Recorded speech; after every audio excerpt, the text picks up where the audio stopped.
भगवान देवाधिदेव महादेव को जल चढ़ाते हैं। उसके 5 अलग अलग तरीके हैं। बहुत सावधानी से सुनना कथा, आपकी और हमारी जिंदगी की सार्थकता को सिद्ध करने वाली कथा। आज पंजाब की इस पवित्र भूमि पर अगर यह प्रसंग निकला है तो इसको आप अगर सुनेंगे तो आपका जीवन सार्थक होगा। शिव जी को 5 तरह से जल चढ़ाने का तरीका है। जैसे पंचामृत होता है, दूध, दही, शहद, घी, शक्कर, ये सब पंचामृत के अंतर्गत आते हैं। उसी तरह शंकर जी को 5 तरह से जल चढ़ाने का क्रम वर्णित किया गया। अब उसको समझेंगे, बहुत सावधानी से समझिएगा। पहला, जल लेकर आए, सीधे डायरेक्ट शंकर भगवान के शिवलिंग पर चढ़ा दिया। यह प्रथम जल का चढ़ाने का तरीका। दूसरा, जहां से पानी बहकर जाता है, जहां से जल बहकर जा रहा है, उसके ठीक विपरीत जल उत्तर में जा रहा है, आप दक्षिण में खड़े होंगे और दक्षिण में खड़े होकर उत्तर की ओर मुख करेंगे और शिव जी को जल समर्पित करेंगे। यह रोग मुक्ति करने वाला है और हमारे रोग पर हमें विजय प्रदान करने वाला।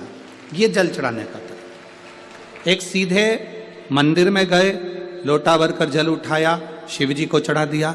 दूसरा जल, जहां से पानी बहता है, शिव जी का चढ़ा हुआ जल जहां से बहकर जाता है, उसके ठीक विपरीत में शिव जी का जल इधर जा रहा है तो तुम यहां खड़े हो, तुम यहां बैठो, यहां मत बैठना, यहां मत बैठना, इधर बैठो। अगर रोग का निवारण है तो यहां बैठकर। तीसरा, अशोक सुंदरी से जल चढ़ाते चढ़ाते शिवलिंग तक लेकर जाना और शंकर भगवान के शिवलिंग पर पूर्ण जल समर्पित करना। यह तीसरा तरीका। यह कार्य की सिद्धता के लिए।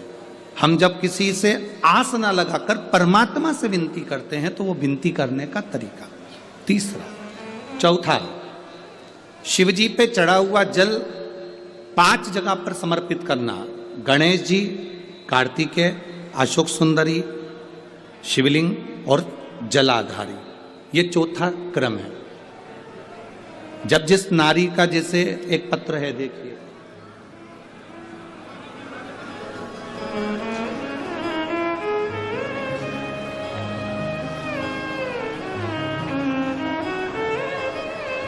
मेरा नाम मोनिका है, मेरे पति का नाम संजय सिंह है। मैं दिल्ली स्वरूप नगर की निवासी हूँ। कहीं बैठी हूँ तो हाथ हिला सकती हैं। अगर कहीं बैठी हो तो हाथ हिला सकती हैं। मेरा नाम मोनिका है, मेरे पति का नाम संजय सिंह है। मैं दिल्ली स्वरूप नगर की निवासी हूँ। मेरा फ़ोन नंबर ये है। कहीं बैठी हैं? अच्छा, सीढ़ी पर है। ठीक है, आप हाथ हिला दीजिए। श्री शिवाय नमस्तुभ्यम। ठीक है, कैमरे वालों को दिख गया है ना? ठीक है। भोले बाबा की कृपा का मैं क्या वर्णन करूं गुरुदेव। आप जो जल चढ़ाने का तरीका वर्णित करते हो, अगर उसको नियम से धारण करने वाला व्यक्ति होता है तो बाबा सुनता जरूर है। गुरुदेव, 2013 में मेरी शादी हुई, मुझे संतान का सुख नहीं हुआ। 10 साल हो गए, औलाद नहीं हुई। दिल्ली का एक हॉस्पिटल जिसको हम दिखा सकते थे, अच्छे से अच्छा डॉक्टर जिससे हम जांच करा सकते थे, उसके अनुसार हमारे को संतान का सुख नहीं था। आयुर्वेदिक डॉक्टर, अंग्रेजी दवाई, होम्योपैथिक सब कराई, IVF भी कराया तो भी संतान का सुख नहीं आया। आखिरी में डॉक्टर ने कह दिया, इधर उधर मत भटको, तुम्हें संतान नहीं होगी। जिसने जहां कहा हम वहां पर भी गए, गोदी भरवाई, झोली भरवाई, पर संतान नहीं आई। गुरुदेव, मेरे बाबा की कृपा किसको कहते हैं? आपने बेलपत्री के वृक्ष के नीचे जल चढ़ाना, उसमें से जल बचाकर शिव जी को समर्पित करना, सफेद आंकड़े की जड़ का प्रयोग करना, ये बताया था। और मेरे बाबा की कृपा से मेरा गर्भ ठहरा। मेरे बाबा ने मुझे आज 10 साल के बाद औलाद दी है। मैं उसको यहाँ प्रणाम कराने के लिए लेकर आई हूँ, उसको नमन कराने के लिए लाई। बच्चा लाए हैं क्या साथ में? बाबू को लाए हैं क्या? नहीं लाए? ठीक है, मैं प्रणाम करने के लिए लाई हूँ। गुरुदेव, बाबा बाबा है। बैठिए बहन, शिव तत्व है। एक जल चढ़ाने का तरीका, शिव जी को हम जो जल चढ़ाते हैं उसका एक तरीका भी हमारी जिंदगी में अगर हमने उसको स्मरण में रख लिया तो हमारी कार्य की सिद्धता को सिद्ध कर देता है, हमें सफलता की ओर लेकर चले जाता है।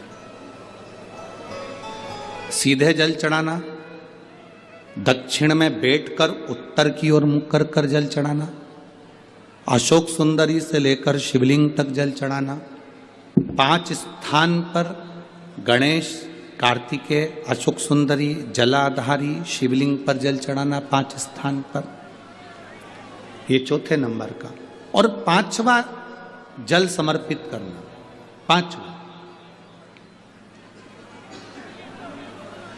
5वें नंबर का जल।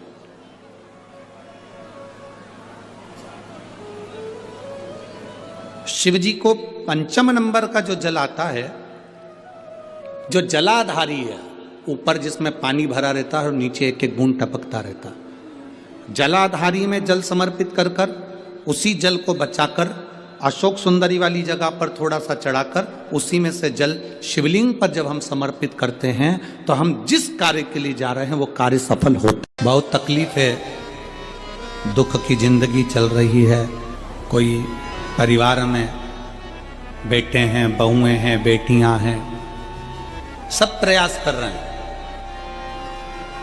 बेटे भी प्रयास कर रहे हैं, बहू भी प्रयास कर रही है, बेटी भी प्रयास कर रही है कि मुझे कोई अच्छा जॉब मिल जाए, मैं उन्नति की सीढ़ी पर चढ़ जाऊं, मैं बहुत आगे बढ़ जाऊं। और बेटा बेटी बहुएं अगर आगे नहीं बढ़ पा रही है तो शिव महापुराण की कथा कहती है कि ये कार्य करिएगा। एक बेलपत्र लीजिए और 7 चावल के दाने इस बेलपत्र के मध्य वाली पत्ती पर रख लीजिए।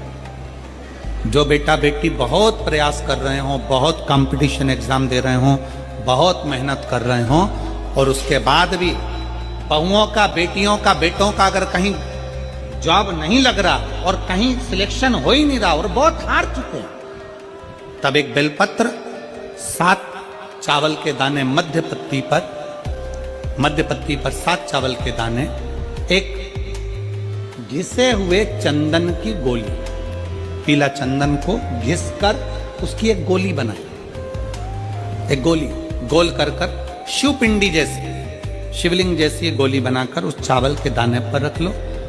एक स्थान पर रखकर घर के अंदर ही उसका पूजन कर लो।